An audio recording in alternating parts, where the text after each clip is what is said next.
Nous sommes ravis de vous savoir au rendez-vous de l'actualité sur Canal 3 Bénin. Voici le sommaire. À la Cour suprême, le rapport général d'activité 2020-2021 a été validé cette semaine, tout comme le bulletin de droit d'information de l'institution. Un exercice fait au cours d'un atelier dont les travaux se sont déroulés à Grand Popo, dans le département du Mono. Geoffroy Mentan et Florent Dourou nous ferons le point de la cérémonie d'ouverture dans cette édition. Nous parlerons ensuite du lancement du projet We School 3, un projet conçu pour faciliter l'autonomisation des femmes en vue d'une meilleure prise en charge de l'éducation de leurs enfants.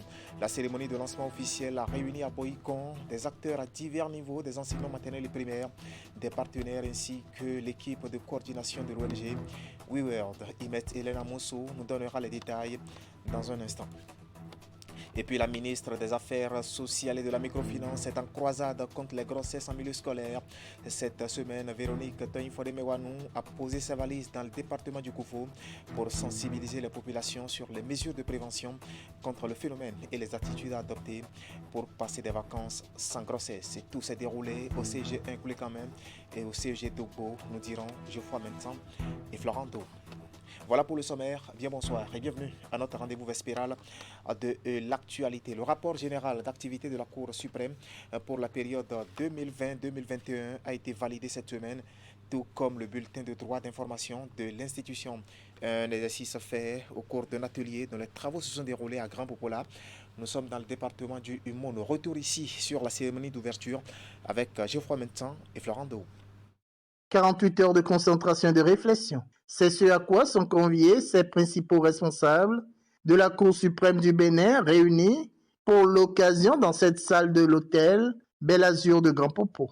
Sur les tables, le rapport général d'activité 2020-2021 ainsi que le bulletin de droit d'information de l'institution à examiner puis à valider. Monsieur le Président de la Cour suprême, bien qu'elle figure en bonne place dans le plan de travail annuel de votre institution au titre de l'année 2022, cette activité n'aurait pu se dérouler sans votre engagement et votre implication personnelle. C'est pourquoi je voudrais me permettre de saluer votre leadership éclairé qui a permis de délocaliser l'activité qui nous réunit ce matin. L'atelier et la matérialisation de l'une des dispositions de la loi portant organisation, fonctionnement et attribution de la Cour suprême. Une disposition qui fait obligation, dans une logique de reddition de comptes, d'élaborer chaque année un rapport annuel qui rend compte des activités menées au cours de l'année considérée, les perspectives d'avenir et toutes les réformes que la Cour suprême envisage à travers ses responsables. C'est le législateur lui-même qui a voulu que la Cour suprême donne de la visibilité à ses actions à travers la production de ce rapport général. Mieux, la loi indique que ce rapport général est à remettre au président de la République et au président de l'Assemblée nationale. J'ai souhaité également donner un coup de fouet à l'apparition du bulletin de droit et d'information de la Cour. Ce rendez-vous marque la nouvelle dynamique de la Cour suprême du Bénin qui se veut plus moderne et une référence. Au Bénin, les juridictions constitutionnelles vont souffler leurs 30 bougies et cette année était en prélude à l'événement. Une conférence de presse a été animée hier vendredi à Cotonou par Francis Gabriel Oké, chef de la division assistance électorale de la CEDEAO, et Gilles Badé, qui est le secrétaire général de la Cour constitutionnelle. Objectif, tenir informé l'opinion publique et surtout lever un coin de voile sur les manifestations entrant bien sûr dans le cadre de cette commémoration. On va faire le point avec Idrissou Boukari et Elvis Tonoukwa. L'objectif principal, c'est d'offrir un forum d'échange. Deux événements majeurs annoncés ce vendredi à la faveur de cette conférence de presse. Il s'agit d'abord de la commémoration des 30 ans de juridiction constitutionnelle du Bénin avec au menu d'importantes activités. Une table ronde autour du thème « Les cours constitutionnels et les juridictions communautaires », la remise des études en hommage aux mandatures présidées par L'ancienne présidente de la Cour, Concept Serwensou, et la remise du prix de thèse Maurice Glélé à Anzo. Les prix de thèse, ce sont des récompenses que l'on donne à des doctorants, à des chercheurs qui, pendant plusieurs années, ont choisi de réfléchir sur un thème qui va impacter le travail de la justice constitutionnelle. Vous savez que nous travaillons essentiellement sur le bon fonctionnement des institutions, sur les élections, sur les droits de l'homme. Et donc, quand des chercheurs choisissent de réfléchir sur cette question, de consacrer des années de recherche sur la question et de faire des critiques pour nous permettre de nous améliorer, de faire des recherches de droit comparé pour nous permettre de savoir où nous en sommes, eh bien, nous essayons de les récompenser parce qu'ils nous aident à mieux faire notre travail. Avec la collaboration de la Cour constitutionnelle, nous allons aboutir à un réseau. L'autre événement majeur annoncé, c'est la première rencontre des juridictions en charge du contentieux électoral en Afrique de l'Ouest. C'est un rendez-vous d'échange d'expériences et de partage de bonnes pratiques en matière de gestion du contentieux électoral. L'événement est organisé par la division assistance électorale de la CEDEAO, conjointement avec la Cour constitutionnelle du Bénin. Le chef de la division, Francis Gabriel Oké, précise les objectifs de cette rencontre qui est une première dans la sous-région. Notre région, Afrique de l'Ouest, a 3 sortes de juridictions, c'est-à-dire des juridictions dont la pratique est héritée de la pratique coloniale. Nous avons la juridiction de pratique lusophone, nous avons les juridictions de pratique francophone et les juridictions de pratique anglophone. Et toutes ces juridictions ont des pratiques différentes, bien que le droit soit universel, mais les pratiques sont différentes. Et c'est pour ça que la division assistance électorale a estimé qu'il faudrait offrir un cadre d'échange, parce que ces différentes pratiques peuvent servir à d'autres.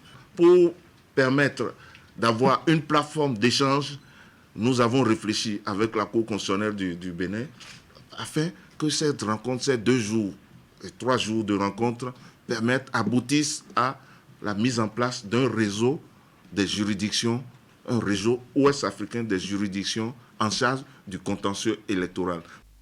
Ces activités vont se dérouler les 7, 8 et 9 juin prochains au Palais des Congrès de Cotonou. Dans les délégations attendues, les présidents des juridictions avec leurs secrétaires généraux et les présidents des commissions électorales de chaque État participant. Une opportunité que leur offre la division assistance électorale qui a pour finalité le renforcement de la démocratie et de l'état de droit dans l'espace communautaire. À Parakou, les populations en savent désormais un peu plus sur les notions et implications de la police communautaire. Le concept leur a été expliqué par une équipe mixte police Enabel. Et c'est à la faveur d'une campagne de sensibilisation grand public organisée jeudi dernier, NS6, qui entre dans le cadre de la mise en œuvre du projet d'appui à l'opérationnalisation de la police républicaine. Compte rendu, Lukman Orucheou. Le parc de Niman, dans le 2e arrondissement, est la première étape de cette campagne de sensibilisation sur le concept police communautaire à Parakou. Une descente qui s'inscrit dans le cadre de la mise en œuvre du projet d'appui à l'opérationnalisation de la police républicaine, coordonné et exécuté par l'Agence belge de développement Enabel, avec des objectifs bien déterminés. Le premier est relatif à la mise en œuvre et au développement du concept de police communautaire au Bénin. Le deuxième résultat, c'est la lutte contre la cybercriminalité. Le deuxième résultat, c'est l'appui et au renforcement de la gestion des ressources humaines au niveau de la police républicaine. Et le quatrième résultat, c'est la professionnalisation de la communication. Après cette séance grand public qu'a permis sur l'université de Parakou. Ici, les étudiants principaux participants sont entretenus sur les mêmes notions mais peu connues des populations. Le concept, c'est le concept de police communautaire, mais qui a des principes. Et ces principes, naturellement, sont contenus dans l'acronyme PRIOR, où nous avons le P comme le partenariat, le R comme la résolution des problèmes, le I comme l'implication responsable, le O comme l'orientation externe et le R comme la redevabilité.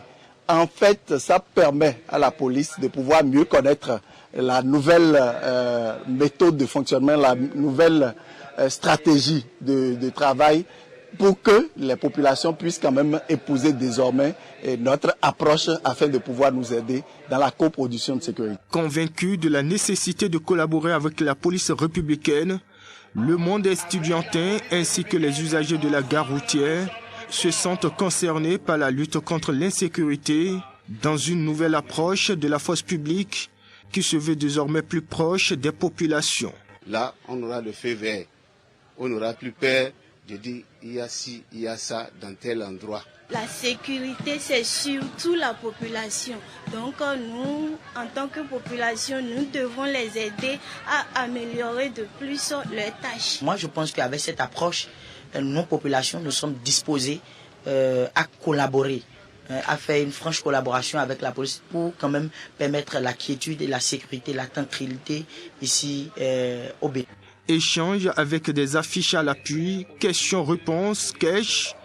À chacune des étapes, les participants découvrent dans une ambiance conviviale le nouveau visage de la police béninoise. Après Parakou, Tchaourou et Cotonou accueilleront la délégation pour le même exercice. Voilà, améliorer donc la prestation de la police républicaine. Parlons à présent de la phase 3 du projet WeSchools. C'est un projet conçu par l'ONG WeWorld pour faciliter l'autonomisation des femmes en vue d'une meilleure prise en charge de l'éducation de leurs enfants. Eh bien, la cérémonie de lancement officiel a réuni à Boïcon des acteurs à divers niveaux des enseignements maternels et primaires et des partenaires. Les détails, c'est avec Imet Hélène Amoussou.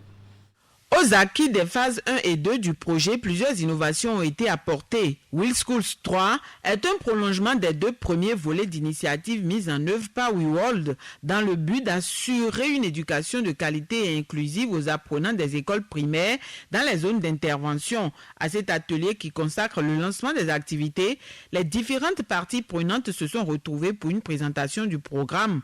En plus de la sensibilisation et de la promotion des droits des enfants, WeWorld élargit ses actions à la protection de ces derniers. C'est un nouveau domaine pour nous, donc c'est un secteur nouveau, mais on est vraiment intéressé à ça, parce qu'il n'y a pas d'éducation si les droits ne sont pas respectés. Et vous avez vu les femmes qui exposent l'argent, comment dire, dans la cour de l'école, qu'elles seront formées à la gestion financière. On va les accompagner à ouvrir des comptes dans les SFD et aussi les accompagner dans le processus de leur reconnaissance officielle. Également au niveau des formations, nous avons maintenant responsabilisé les chefs de région pédagogiques et les conseillers pédagogiques pour maintenant assurer la formation sur l'intégration du jeu au niveau de nos différentes écoles. L'organisation dans cette troisième phase pense aussi déjà à la pérennisation du projet. Les cibles sont les apprenants des écoles primaires dans 8 communes des départements du Zou et des Collines. Avec le soutien de ses partenaires depuis plus d'une dizaine d'années déjà, WeWorld, à travers ce projet, s'est attelé à faire construire dans les écoles bénéficiaires des infrastructures, des matériels didactiques et ludiques ont été offerts. L'organisation s'est aussi illustrée dans la formation et le recrutement d'enseignants. Et au nom de toutes les communes, territoires d'intervention de WeWorld, au nom de nos populations, de nos conseils communaux respectifs et à mon nom propre, je voudrais renouveler mes remerciements et témoigner de notre implication solidaire. Si vous avez pu vous battre pour que la phase 3 devienne une réalité aujourd'hui, ça veut dire que les objectifs de la phase 2 ont été atteints. Et je prends l'engagement que les partitions jouées par les acteurs de l'école au niveau de nos 2 départements, ils continueront pas à jouer afin que les objectifs définis par la phase 3 du projet WeSchools soient toujours atteints. WeWorld a commencé avec nous depuis 2012 à Ouémé-Pamyan. C'est la première école d'ailleurs qu'ils ont construite. Aujourd'hui, l'école compte 618 élèves à cause des bienfaits de WeWorld. Ceux qui ne travaillent pas bien, WeWorld les classe encore à part et ils ont pris des répétiteurs pour eux. Tous les mercredis soirs et les samedis, on prend cela en charge. Les résultats de WeSchools 1 et 2 ayant été concluants, les acteurs à divers niveaux impliqués, de même que les autorités communales et départementales de l'enseignement primaire, ont profité de l'occasion pour réitérer leur engagement à accompagner WeWorld dans cette nouvelle aventure afin que les objectifs fixés soient atteints. Et place maintenant aux examens nationaux. D'abord, le bac technique dont les épreuves ont été lancées hier vendredi. Au total, 4 850 candidats répartis sur l'ensemble du territoire national planchent pour l'obtention de ce diplôme dans les filières techniques. La cérémonie de lancement officielle s'est déroulée au lycée technique Koulibaly de Cotonou. Reportage Ulrich Gaba et Moufid Sabou. C'est dans cette salle du lycée technique Koulibaly de Cotonou que les dernières consignes sont données avant le lancement officiel des épreuves du baccalauréat session de juin 2022. Il s'agit ici des filières techniques. Dans les salles de composition, les candidats sont concentrés. Ils se sont préparés pendant des mois pour affronter ce moment. La délégation ministérielle a lancé ce matin la série F4 qui a accueilli 473 candidats répartis dans 19 salles. Et c'est la série génie civil. En réalité, ils ont le bac F4 pour génie civil. Mais depuis le 31 mai, nous avons démarré par la série F3 qui a 442 candidats répartis dans 10 groupes. Et le 2 juin, les séries G1 qui ont 160 candidats, secrétariat, et la série E, 23 candidats, et la série EA, 177 candidats, ont également démarré depuis le 2 juin. Nous avons pris des dispositions pour mettre à temps tous les enseignants à la disposition des apprenants et des établissements. Ensuite, il y a eu des revues de performance par rapport au niveau d'exécution des programmes. Je peux vous rassurer que jusqu'à ce que les élèves aillent à cet examen, que les programmes ont été exécutés à 100%. Et donc pour cela, nous espérons quand même que les résultats soient meilleurs. Pour cette année 2022, toutes les mesures sont prises par les responsables en charge du secteur pour organiser cet examen avec les accessoires et outils nécessaires, puisqu'ici, c'est la technique, donc la pratique. Donc les candidats doivent travailler. Quand la série E, ils doivent faire le tournage, le fraisage, donc c'est de l'acier. La série F3, il faut des fils conducteurs et chaque candidat a un certain nombre de mètres par candidat qu'il faut découper pour réaliser des maquettes. Eh bien, la série EA, vous avez observé tout à l'heure, il y a des produits chimiques. Eh bien, tout a été mis en œuvre pour que cette phase se déroule dans de très bonnes conditions. Et c'est ce qui va nous amener au niveau du ministère des enseignements secondaires techniques et de la formation professionnelle à sensibiliser davantage les apprenants, les enseignants, les parents, bref, tous les acteurs pour que nous puissions atteindre les 70% prônés par le chef de l'État, donc 70% dans la formation, dans l'enseignement technique et la formation professionnelle et 30% dans l'enseignement général parce qu'il faut inverser la tendance. Après le lycée Koulibaly, les autorités se sont également rendues au centre technique de formation Don Bosco, toujours à Cotonou pour apprécier les conditions dans lesquelles les candidats composent. Comme dans tous les centres d'examen, les mesures de sécurité sont strictes. Disons que depuis lundi, nous n'avons pas eu de difficultés particulières. Il faut souligner qu'il y a un candidat, le premier jour de la série F3, a eu un accident. Heureusement, il n'est pas gravement blessé. Il a pu composer normalement. Aujourd'hui, par contre, nous avons un candidat de la série F4 qui est venu avec 30 minutes de retard. Comme vous le savez, il ne peut plus être admis dans la salle de composition. Donc, sinon, pour le moment, tout va bien. Cette phase de composition ouvre le bal des examens nationaux. Le gouvernement reste convaincu que l'orientation des apprenants vers les filières techniques va sensiblement renforcer les réformes en cours dans l'enseignement en général. Tout à fait. Les examens nationaux se poursuivent et le certificat d'études primaires va enchaîner mardi prochain. Dans le reste de l'actualité ce soir sur Canal 3 Bénin, le plan comptable des matières de l'État qui a été élaboré et validé cette semaine. C'est à la faveur d'un atelier organisé par le ministère de l'économie et des finances à Grand Poupou. Là, nous sommes dans le département du Mono. Il s'agit surtout du plan comptable des matières de l'État à l'usage des organismes en public. Retour ici sur la cérémonie d'ouverture des travaux avec Geoffroy Mentan et Florent Dou. S'ouvrant cette matinée du mardi 31 mai 2022, dans cette salle de l'hôtel Bel Azur de Grand Popo, un atelier sur l'élaboration du plan comptable des matières de l'État, et ceci en vue de l'opérationnalisation de la réforme de la comptabilité des matières 2022-2025. Mesdames, Messieurs, vous comprenez l'enjeu de cet atelier et votre responsabilité dans la réussite des réformes des finances publiques lesquels le gouvernement du Bénin s'est résolument engagé. Je voudrais compter sur votre sens élevé de responsabilité et de professionnalisme avéré. Cet atelier intervient à la suite d'un premier qui a permis de concevoir et de valider un cadre des comptes des matières de l'État. Son objectif est d'élaborer et de valider un plan comptable des matières de l'État à l'usage des organismes publics. Je veux d'ores et déjà attirer notre attention sur le fait que, à cette étape, nous sommes en train de nous doter, une fois que le cadre conceptuel et la liste des comptes auraient été définitivement validés, nous aurons à notre disposition un plan de compte. Il faudra aller plus loin. Si nous avons l'ambition de nous doter d'un plan comptable, et là, la nuance mérite la peine d'être soulignée. Entre un plan de compte et un plan comptable, nous avons encore un réel travail à abattre. Il s'agit en réalité d'attirer notre attention que nous sommes embarqués dans un mouvement de longue durée. Il est attendu des participants, entre autres, la classification des biens dans les comptes des matières devant figurer dans le plan comptable des matières de l'État en vue de leur codification et l'établissement du projet de cadre comptable des matières de l'État et sa validation.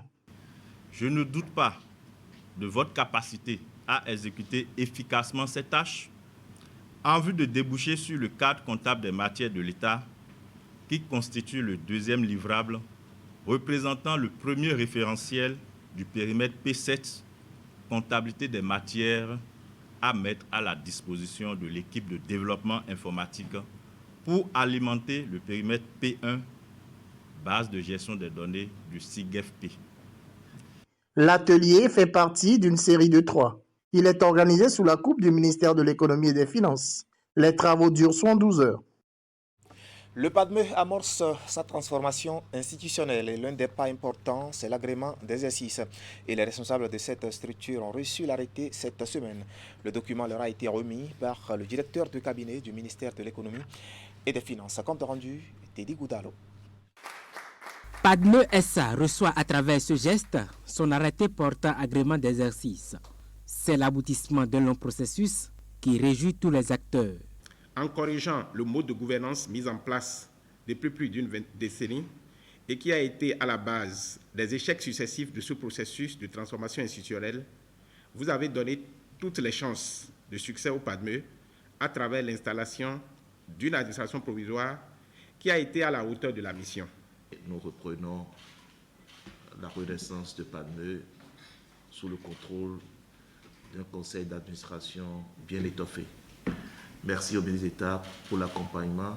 Merci à vous également, monsieur le directeur de cabinet et tous les membres du comité de suivi qui nous ont accompagnés durant ces presque 3 années.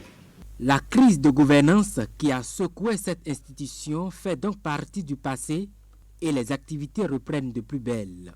Les diverses formalités juridiques ont permis de doter le PADME des organes de gouvernance et de contrôle requis. Les défis qui attendent la nouvelle institution et son équipe dirigeante sont nombreux, exigeants et variables. À cet égard, je voudrais compter sur la sollicitude habituelle de Monsieur le ministre d'État pour nous accompagner dans l'accomplissement de la mission qui est désormais la nôtre. Au cours des 3 dernières années, les indicateurs d'activité de notre institution se sont sensiblement améliorés, avec un niveau d'encours de crédit passant de 26 milliards à 35 milliards de francs CFA et un encours de dépôt passant de 7 milliards à 11 milliards au 31 décembre 2021. Avec la nouvelle forme juridique de notre institution, les nouveaux dirigeants, à commencer par le président du conseil d'administration, auront plus de marge de manœuvre pour conforter les acquis de notre institution et améliorer de manière soutenue les fonds propres. C'est donc un nouveau départ pour PADME qui ne compte pas dérober à sa mission traditionnelle, celle de contribuer de façon durable à l'inclusion financière en République du Bénin. Avant de mettre un terme à cette session d'information, nous allons évoquer cette croisade de la ministre des Affaires sociales et de la microfinance contre les grossesses en milieu scolaire cette semaine. Véronique Tony-Fodé Mewanou a mis le cap sur le département du Koufo. Le CG1 Koulekame et celui de Dogbo l'ont reçu pour cette campagne de sensibilisation sur les mesures de prévention contre le phénomène et surtout les attitudes à adopter pour passer des vacances sans grossesse. On va faire le point avec Geoffroy Mentan et Florent Dehaut. Qui vaut mieux se concentrer, aller au bout de ses études. Véronique Tony-Fodé, ministre des Affaires sociales et de la microfinance, est ici au CG1 Koulekame en pleine séance de sensibilisation d'élèves. Le sujet, les mesures de prévention contre les grossesses en milieu scolaire et les attitudes à adopter pour passer des vacances sans grossesse. Quand on est jeune, on est pressé d'aller aux choses qui sont les choses des adultes. Les rapports sexuels notamment. Et ça, vous devez savoir qu'une sexualité non responsable va conduire inévitablement à certaines conséquences. Et il ne faut pas alourdir vos pas. Il faut vous laisser la possibilité de réussir votre avenir. Et c'est ici que ça se passe. C'est dès maintenant que ça se forme. Dans 10 ans, 15 ans, ce sera trop tard. Et vous ne pouvez pas revenir en arrière. La séance est la poursuite d'une campagne de sensibilisation pour la prévention des grossesses précoces, mariage forcé et l'autoprotection contre les violences. Une campagne entamée depuis 2 ans et qui a permis, outre Koulekame, à la ministre d'effectuer durant cette journée du jeudi 2 juin 2022 le même exercice au CEG Dogbo.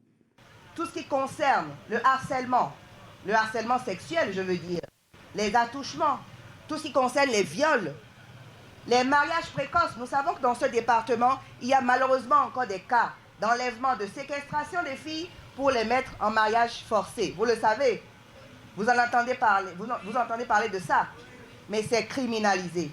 Dorénavant, lorsque nous entendons cela, même s'il n'y a pas de poursuite par la famille, l'Institut national de la femme qui a été réformé par le gouvernement est là pour pouvoir poursuivre ces personnes et les sanctionner lourdement.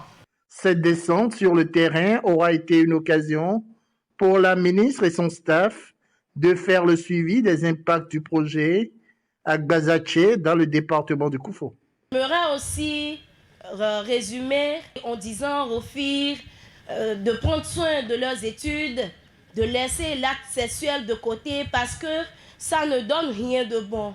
Vu l'intérêt que ces filles-là ont pour le message qui est en train de passer, nous sommes vraiment contentes que la cible a été atteinte. Des directeurs de collège, des enseignants ainsi que des élus communaux se sont engagés à servir de relais à cette sensibilisation.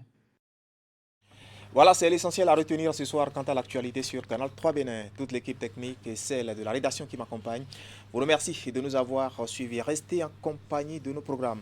Moi, je vous retrouve demain dimanche si Dieu nous prête vie. Bonne suite de week-end à toutes et à tous et à demain.